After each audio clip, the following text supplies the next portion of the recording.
Thank God I won't be in this picture and video. Welcome to the USS Hutchison Restoration Project. I'm your curator, John Kenneth Hutchison. Today we have a piece of interesting gear that came off of a DD822. Look it up online, DD822. So this was covered in paint, and what I'm doing is cleaning off the paint and then polish it. What is it? Well, it's for adjustment of main radar. Here you have switches, rate course,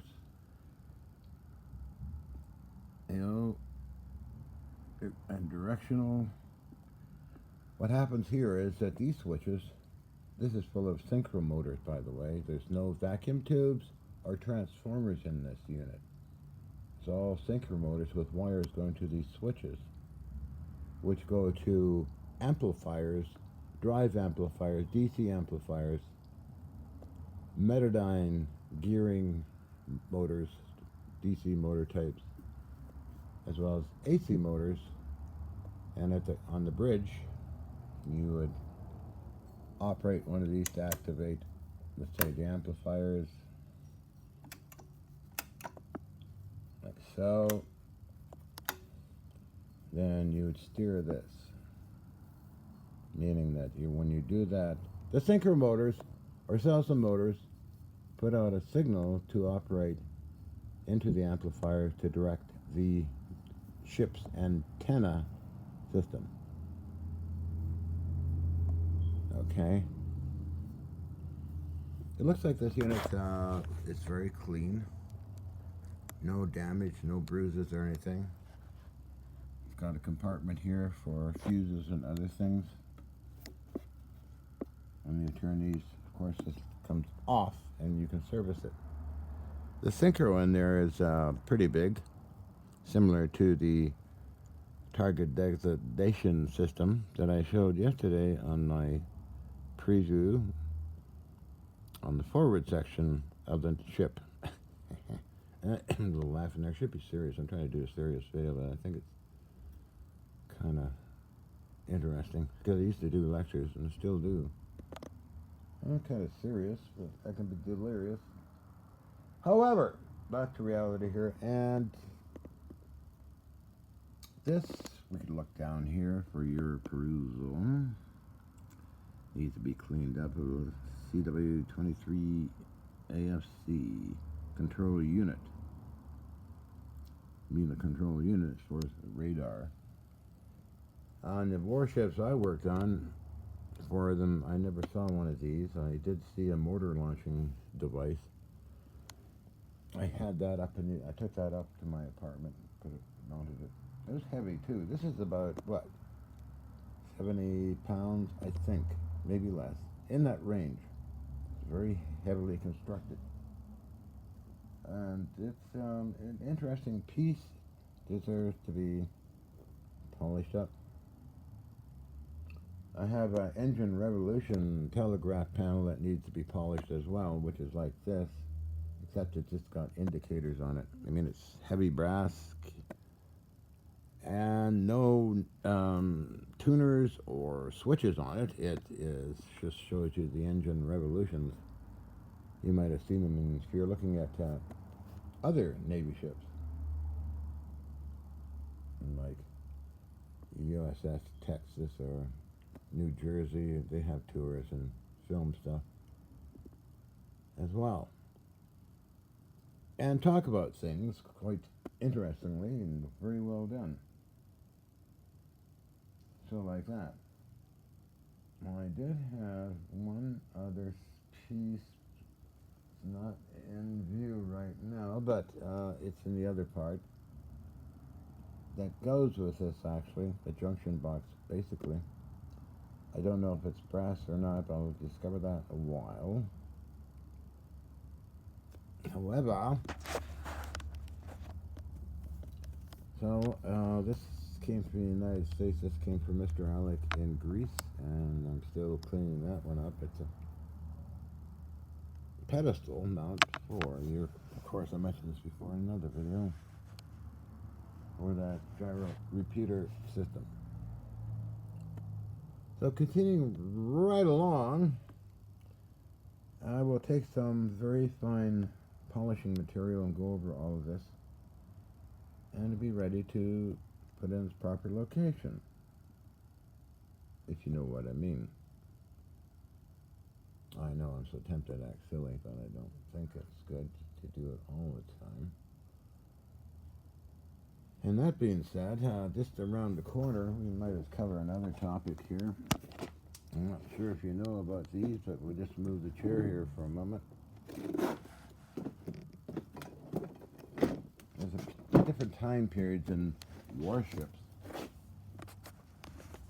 The early 40s, 30s were these massive receivers used, and these massive receivers are in mint condition.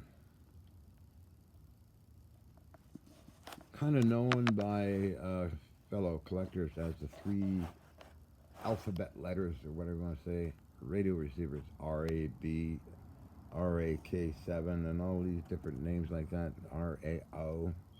I got a good collection of them now, and these work off a separate power supply, so I had the power supply to the weight. I get a pretty heavy receiver. Let's see. Something written here? I think so. I'll have to take it and take a look sometime. It is regeneration type receiving device.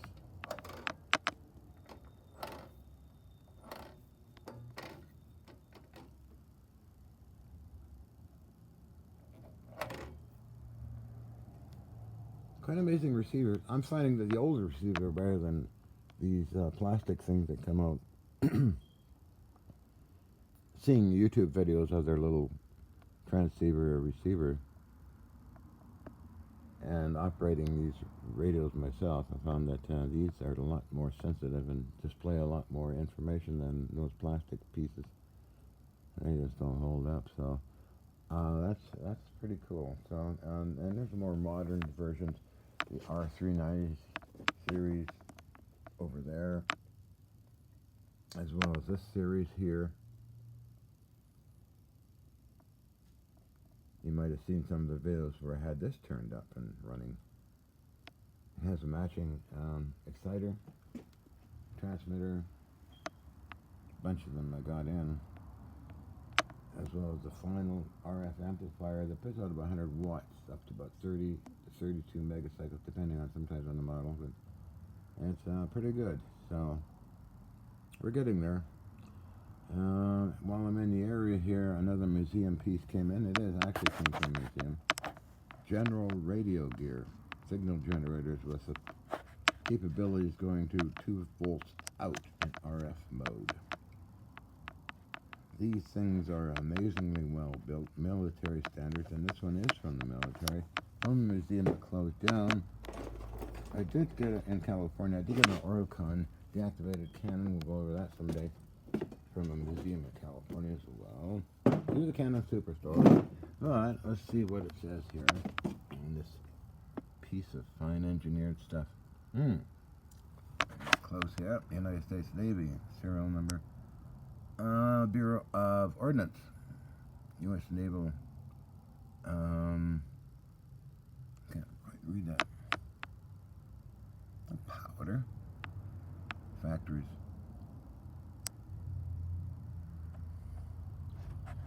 Again, rather a black color kind of thing. Now compare that to this stuff. There's no comparisons, it's just junk. It works, but for me, it not really works that well. So if you have an old chunk of military stuff or Navy stuff you want to trade for this pile here, go let me know. You can have it. But only a trade. Okay, I better get going because I got some commitments to do. I hope you enjoy the other ridiculous, stupid videos I like doing for entertainment purposes only. Okay, let me jump around again. So more Navy stuff here. We have signal generator in Navy Department. That's a high frequency type. And I can go on and on and on, but I don't think so. I think I should commit to saying what I'm saying is that I should go, which I'm not doing. I'm hanging on and dragging you through my endless rambling. Anyway, you guys have a good day. Take care. Bye now. The USS Hutchison signing off. Suggesting you donate your old stuff to me to take care of it forever. And by the way, put it on eBay or whatever. Probably will never sell. These things have been on eBay for years. I'm the only one who bought them, I think. I don't know if any replacements coming on eBay, by the way, but oh well. I'm going on off my course again. Sorry, goodbye.